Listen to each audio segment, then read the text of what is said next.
Sir মই পোনপ্ৰথমে আপোনাৰ ওচৰলৈ আহিছোঁ। আপোনাৰ নামটো ক'ব ছাৰ। মোৰ নাম শ্ৰী নিত্যানন্দ দাস। হয়, আপোনাৰ সমষ্টি কি পৰে? মোৰ খালিংদুৱাৰ সমষ্টি। খালেংদৰ সমষ্টি। আমি জানিব পৰা মতে ছাৰ আপুনি এখন বিদ্যালয়ৰ প্ৰধান শিক্ষক। আপুনি যিখন বিদ্যালয়ত আপুনি কৰ্মৰত হৈ আছে সেইখন বিদ্যালয় আপোনাৰ 30 বছৰ ধৰি প্ৰাদেশিকৰণ আজিলৈকে হোৱা নাই। তাৰ ক্ষেত্ৰত আপুনি কি ক'ব? মই তাৰমানে বিবেকানন্দ হাইস্কুলৰ প্ৰধান শিক্ষক। হয়, একেবাৰে বিদ্যালয় স্থাপনৰ পৰাই আছোঁ। হয়, এতিয়া বৰ্তমান মোৰ ৰিটায়াৰ্ড হ'বৰ সময় হৈছে আৰু এবছৰমান আছে। হয়, গতিকে মই খুব দুখিত যে ৰাইজে মোক মাতি আনিছিলে বিদ্যালয়খন চলাই নিবৰ কাৰণে মোক দায়িত্ব দিলে। হয়, কিন্তু বিদ্যালয়খনক চৰকাৰীকৰণৰ বাবে প্ৰেম সিং ব্ৰহ্ম আছিল হয়। চিফ, আমাৰ বড়োলেণ্ডৰ চিফ। তেতিয়া চিফ তেখেতৰ আছিলে। দিনৰ পৰাই হয়, হয়, হয়, মই চেষ্টা চলাই আছোঁ হয়, আৰু কোকৰাঝাৰত বহুবাৰ তেখেতক লগো দিছোঁ। হয়, হয়, আমাৰ প্ৰেম সিং ব্ৰহ্মই। হয়, তেখেত ভাল মানুহ আছিল।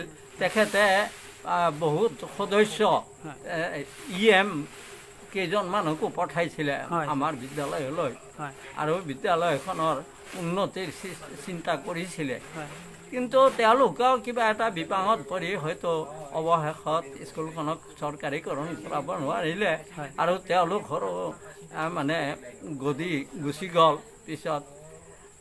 তাৰপিছত যিয়ে নহওক আমাৰ BPF পাৰ্টীৰ নেতা হাগ্ৰামা মহিলাৰী যে আহিল, তেখেতে অহাত আমি গোটেই শিক্ষক শ্ৰেণীটোৱে মানে আশা বান্ধিলোঁ যে নহয় এইবাৰ হ'বই, আমাৰ মহিলাৰীদেৱে কাম কৰিবই, আমাৰ বিদ্যালয়বিলাকক চাব।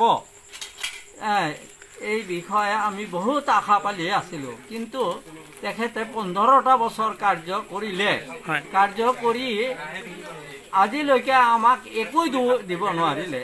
এনে কি আমাক প্ৰতি মাহে হয়তো 5,000মান টকাকে দিলেও হয়, আমি এইখিনিৰে দালি ভাত খাই আমি শান্তিৰে ল'ৰা ছোৱালী পঢ়াই আমি ৰিজাল্টটো ভাল কৰিব পাৰিলোহেঁতেন। হয়, ছাৰ। কিন্তু সেইখিনি সুবিধা আমি নাপালোঁ। হয়, ছাৰ। ৰাতিপুৱালে আমাৰ পেটৰ চিন্তা এফালে, হয়, ছাৰ। এফালে ল'ৰা ছোৱালীক পঢ়োৱাৰ দায়িত্ব আহি পৰে। হয়, ছাৰ। এনেকুৱা পঢ়াই ফালে আমি ৰিজাল্টবিলাক ভাল কৰিব পৰা নাই। হয়, ছাৰ। আৰু তাৰ কাৰণে ৰিজাল্ট ভাল নহয় কাৰণে ল'ৰা ছোৱালীও দিব নিবিচাৰে গাৰ্জেনে। হয়, তাৰ কাৰণে এনৰলমেণ্টটো কমি থাকিল। হয়, হয়, হয়, গতিকে এতিয়া আমাৰ বৰ্তমান অসম চৰকাৰে আইন কৰিছে এনৰলমেণ্ট লাগে মিনিমাম 25 আৰু মেট্ৰিকত পাছ লাগে 30%। হয়, এই নিয়মটোৰ ভিত্তিতহে বিদ্যালয় প্ৰাদেশিকৰণ কৰিব আৰু বাকীবোৰ ৰৈ যাব। হয়। গতিকে এনেকুৱা কণ্ডিশ্যনৰ স্কুল আমাৰ বড়োলেণ্ডত বহুত কম ওলাব।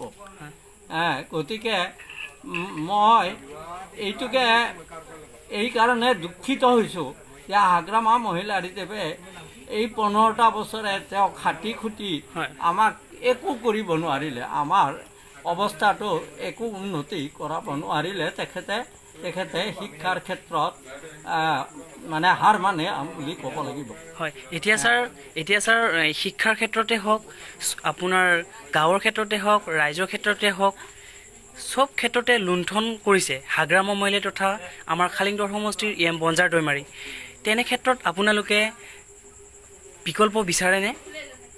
হয়, আমি বৰ্তমান আমি বিচাৰিছোঁ যিয়ে আমাক ভাত মুঠি দিব হয়, বা আমাক জীয়াই থাকিবলৈ দিব আৰু লগতে আমাৰ পৰিয়াল জড়িত, ল'ৰা ছোৱালীৰ পঢ়া শুনাৰ খৰচ আছে আমাৰ। হয়, গতিকে আমাক কিবা এটা সুবিধা পালে আমি ল'ৰা ছোৱালীখিনিকো গঢ়াব পাৰিম, হয়, তেওঁলোকৰ জীৱনটো কৰিব পাৰিম, পৰিয়াল পোহপাল দিব হয়, পাৰিম। গতিকে যিয়ে আমাক এতিয়া সহায় কৰিব তেওঁৰ ওচৰলৈয়ে আমি যাবলৈ বাধ্য। হয়, গতিকে বৰ্তমান আমি যিটো ঢৌ দেখিছোঁ ৰাজনীতিক ঢৌ, হয়, সেই ঢৌত মানে মই মোৰ ফালৰ পৰা হয়, আমাৰ এই UPPL হয়, পাৰ্টীয়ে যিটো ভাষণ দিলে হয়, মিটিঙত, হয়, আৰু তেওঁলোকৰ ভাষণ মৰ্মে বুজি পালোঁ যে তেওঁলোকে সক্ৰিয় কাম কৰিব পাৰিব হয় ছাৰ আৰু আমাৰ উন্নতি আনিব পাৰিব গতিকে তেওঁলোককে এবাৰ জিকাই পেলাই নতুন আমি চৰকাৰ চোৱা- হিচাপে গঠন কৰাটো নতুন চৰকাৰ গঠন কৰাৰ সুবিধাটো দিয়া উচিত বুলি মই ভাবোঁ ধন্যবাদ ছাৰ